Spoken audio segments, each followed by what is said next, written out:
Hi guys. இப்போ பார்த்தீங்கன்னா நம்ம யூடியூப் சேனலில் பார்த்தீங்கன்னா ஒன் பீஸ் மங்கா ஆன்கோயிங்க என்ன நடக்குதுங்கிறத பற்றி பேசலாம்னு சொல்லிட்டு யூடியூப் சேனல் ஆரம்பித்தோம். பட் அன்ஃபார்ச்சுனேட்லி நமக்கு நவம்பர் 2 வரைக்குமே நமக்கு எந்த மங்காவுமே வராதுன்னு அஃபிஷியலாக கன்ஃபார்ம் பண்ணிட்டாங்க. ஏன் என்ன ரீசன்னு பார்த்தீங்கன்னா நம்ம ஆத்தர் ஓடாக்கு உடம்பு சரியில்லாமல் போச்சு. அவருக்கு இப்போ வந்து ஹை பிளட் ப்ரெஷர் இருக்குது, டயபெட்டிஸ் இருக்குது, அதோட ஜாயிண்ட் பெயின்ஸ் வேறு இருக்குது. இப்போ ஒரு மங்க ஆர்டிஸ்ட்டு ஜாயிண்ட் பெயின்ஸோட எப்படி அவர் வந்து கதை வரைவாருங்கிறது உண்மையிலேயே ரொம்ப கஷ்டமான விஷயம். அது ஆல்மோஸ்ட் அவர் 20 வருஷமாக நமக்காக ஒரு ஸ்டோரி எழுதிட்டு இப்போ திடீர்னு இவருக்கு அடிக்கடி இப்போ ஆல்மோஸ்ட் 2-3 தடவை பிரேக்ஸ் எடுத்துட்டாரு. எனக்கு இதெல்லாம் பார்க்கும்போது கொஞ்சம் கஷ்டமாக தான் இருக்குது. பட் இருந்தாலும் அவர் ஹெல்த்தை ஃபஸ்ட்டு அவர் பார்த்துட்டு நமக்கு அதுக்கப்புறம் ஸ்டோரிஸ் வந்து நமக்கு கொடுத்தாருன்னா கொஞ்சம் நல்லா இருக்குமோன்னு எனக்கு தோணுது. ஏன்னா ஹெல்த்தை வந்து இப்படி வச்சுக்கிட்டு நமக்கு கதை எழுதுறது எனக்கு ரொம்ப கஷ்டமாக இருக்குது லிட்டரலாக. ஸோ பார்க்கலாம், அவர் ஹெல்த்தில் அவர் ஃபுல்லாக க்யூர் ஆகிட்டு நமக்கு அடுத்து மங்காஸ் கொடுத்தாருன்னா எனக்கு ஓகேன்னு தோணுது. பட் ஃபர்ஸ்ட் ஆஃப் ஆல் பார்த்தீங்கன்னா இப்போ ஆனால் இந்த மங்காஸ் வரைகிறதுங்கிறது அவ்வளோ ஈஸியான விஷயம் கிடையாது. அந்த மங்காவில் வந்து இப்போ நீங்கள் ஜஸ்ட் ஒரு பேஜை நீங்கள் முடிக்கிறதுக்கே ஆல்மோஸ்ட்டு 1 டே கிட்ட தேவைப்படும் நான் என்னோட அசம்ஷன். லைக் இப்போ பார்த்தீங்கன்னா இப்போது நீங்கள் ஸ்டோரி கம்ப்ளீட் பண்ணணும், அது போக ஸ்டோரிக்கு வந்து நீங்கள் கரெக்டான டைலாக்ஸ் எழுதணும், அது பிக்சரில் எப்படி நீங்கள் கொண்டு வரணும், அது ஆக்சுவலி பிக்சரில் நீங்கள் எப்படி மக்களுக்கு டெலிவரி பண்ணணுங்கிறதுக்கே நீங்கள் தனியாக யோசித்து தான் அடுத்து மங்காவே ரைட் பண்ணணும். இப்போ பார்த்தீங்கன்னா ஒரு பேஜ் நீங்கள் எடுத்துக்கிட்டிங்கன்னா ஃபர்ஸ்ட் ஆஃப் ஆல் எத்தனை டைலாக் பாக்ஸ் வரணும், அது போக எத்தனை டிவிஷன்ஸ் நம்ம பிரிக்கணும், லெஃப்ட் டு ரைட்டுங்கிறது எப்படி பிரிக்கணும், கேரக்டருக்கு எவ்வளோ ஸ்பேஸ் ஒதுக்கணும், பேக்ரவுண்ட் என்ன மாதிரியான பேக்ரவுண்ட் இருக்கணும், ஸ்க்ரீன் டோன் என்ன இருக்கணும், எங்கெங்கே பிளாக் டாட்ஸ் வரணும், எல்லாத்தையுமே யோசிச்சாலே அப்பா எனக்குலாம் தலைலாம் சுத்துது. எப்படிதான் அந்த மங்காக்கா எல்லாருமே அவங்க அந்த இது பண்றாங்கன்னே தெரியல. பத்தாவதுக்கு அவங்களுக்கு அசிஸ்டன்ஸ் வேறு தேவைப்படுது. இங்கே ஒரு சிங்கிள் மேனாக இருந்து இந்த மங்கா வரைகிறதுங்கிறது சாத்தியமே கிடையாது. கம்பல்சரி அவங்களுக்கு ஒரு அசிஸ்டன்ஸ் தேவைப்படுது.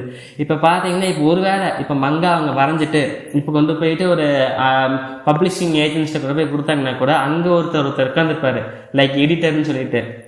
நீங்கள் என்ன தான் மங்கா ரெடி பண்ணிட்டு நீங்கள் கொண்டு போய் கொடுத்தீங்கனாலும் எடிட்டர் ஓகே சொன்னாதான் பப்ளிஷிங்கே போகும். ஆனால் அந்த கதை வந்து எடிட்டருக்கு பிடிச்சிருக்கணும், மக்களுக்கு பிடிக்குமாங்கிறது ஒரு ஒரு என்னன்னு சொல்கிறது ஒரு அசம்ஷனில் தான் லிட்டரலாகவே அந்த பப்ளிஷிங் ஏஜென்சி இது பப்ளிஷ் பண்ணுவாங்க. இப்போ பார்த்தீங்கன்னு வச்சுக்கோங்களேன், இப்போ ஸ்டோரி நீங்கள் கொண்டு போய் கொடுத்தீங்கனாலும் லைக் 60 பேஜஸ்க்கு நீங்கள் ரெடி பண்ணி கொண்டு போய் கொடுத்தீங்கனாலும் 60 பேஜ் பண்ணியிருக்கான்ப்பா அதுக்காக நான் அவனை வந்து நான் பப்ளிஷ் பண்ணணும் அப்படின்ற எந்த ஒரு அவசியமே இருக்காது. அவனுக்கு தேவை அதில் ஒரு கதை. இப்போ பார்த்தீங்கன்னா டைலாக் பார்த்தீங்கன்னு லைக் சும்மா சொல்கிறேன். இப்போ டைலாக்ஸ் வந்து ரொம்ப சின்னதாக இருக்கணும், நமக்கு வந்து மெசேஜ் ரொம்ப குட்டியாக இருக்கணும். ஓரளவு அந்த டைலாக் பாக்ஸை மீறி அதிகமாக போச்சுனாலுமே அதை வந்து லைட் நாவல் லிஸ்ட்டில் சேர்த்துட்டு மங்காங்கிற லிஸ்ட்லேயே சேர்க்க மாட்டாங்க, லைட் நாவல்ஸுங்கிற பேரில் போயிடும். அது போக ஆக்ஷனாகவே இருந்துச்சுன்னா அதை வந்து அதுக்கு ஒரு தனி கேட்டகரியில் அதை வந்து லிஸ்ட் அவுட் பண்ணிடுவாங்க. ஸோ சீரியலைஸ் ஆகிறது ரொம்ப கஷ்டமான விஷயம். அது போக பார்த்தீங்கன்னா இப்போ எடிட்டர்ஸ் வந்து ஸ்டோரிஸ் படிக்கிறதுக்குன்னு அவங்க ஒரு கேபின் வச்சுருப்பாங்க. எப்போ எந்த ஆத்தரை வந்தாலுமே அந்த கேபினுக்குள்ளே வச்சு அந்த ஸ்டோரிஸ் ஓகேவா இருந்ததுன்னா அதை வந்து பப்ளிஷிங் சீரியலைஸ் கூட கிடையாது, ஜஸ்ட் மக்களுக்கு வந்து ஜஸ்ட் ஒரு படிக்கிறதுக்காக புக்கை பப்ளிஷ் பண்ணுவாங்க. அதுக்கப்புறம் பப்ளிக் கிட்ட வந்து ஜஸ்ட் ஒரு ரிவ்யூ கார்டு மாதிரி கொடுத்து அந்த ரிவ்யூ கார்டில் வந்து உங்களுக்கு இந்த கதை பிடிச்சதா, எவ்வளோ ரேட்டிங் கொடுப்பீங்க அப்படிங்கிற எல்லாத்தையுமே போஸ்ட்டில் வந்து கலெக்ட் பண்ணி மந்த் எண்டில் இந்த காமிக்ஸ் எத்தனை மக்கள் லைக் பண்ணியிருக்காங்க அந்த லைக்டு பேசிஸில் தான் லிட்டரலாக வந்து அந்த ஷோனன் ஜம்ப்லலாம் நமக்கு வந்து ஆர்டரை அடுக்கி வைப்பாங்க. இப்போ பார்த்தீங்கன்னா நமக்கு அந்த மங்கா சீரியஸ் ஆகுறதுங்கிறது இவ்வளோ ப்ராசஸ் இருக்குது. இதை இந்த எச்சிலக்க ஓடா வந்து எப்படி வந்து இத்தனை வருஷமாக அதை வந்து மெயின்டைன் பண்ணிருக்காருங்கிறது எனக்கு உண்மையிலேயே ரொம்ப ஆச்சரியமாக இருந்துச்சு.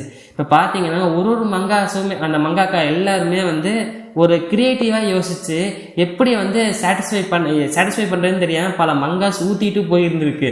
இப்போ பார்த்தீங்கன்னா எனக்கு இந்த ஒன் பீஸ் வந்து எப்படி இத்தனை நாள் சஸ்டெயின் ஆகிட்டு இன்னும் அடுத்து 6 வருஷத்துக்கு சஸ்டெயின் ஆக வேற போகுது. அதனால நம்ம என்ன சொல்கிறதுன்னு தெரியல.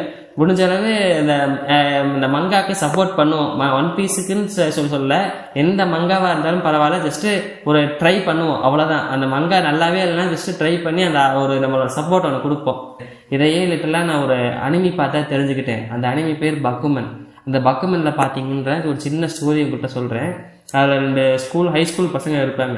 அவங்க வந்து எப்படி வந்து ஒரு சீரியலைஸ்டு மங்காக்கா ஆகுறதுன்னு சொல்லிட்டு ஒரு பிளான் பண்ணி ஸ்கூல் படிச்சுட்டு இருக்கும் போதே மங்காக்கா ஆகணும்னு சொல்லிட்டு ஒரு எய்மோட இருப்பாங்க.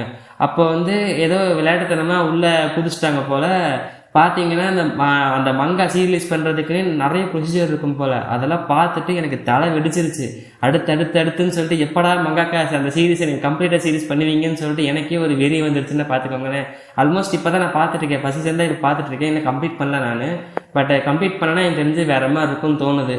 பட் இருந்தாலும் சொல்கிறேன். பட் இப்போ ஆனால் ஒரு மங்கா பண்ணுறதுங்கிறது அவ்வளோ ஈஸி கிடையாதுங்கிறது நான் இந்த அனிமே பார்த்து நான் தெரிஞ்சுக்கிட்டேன்.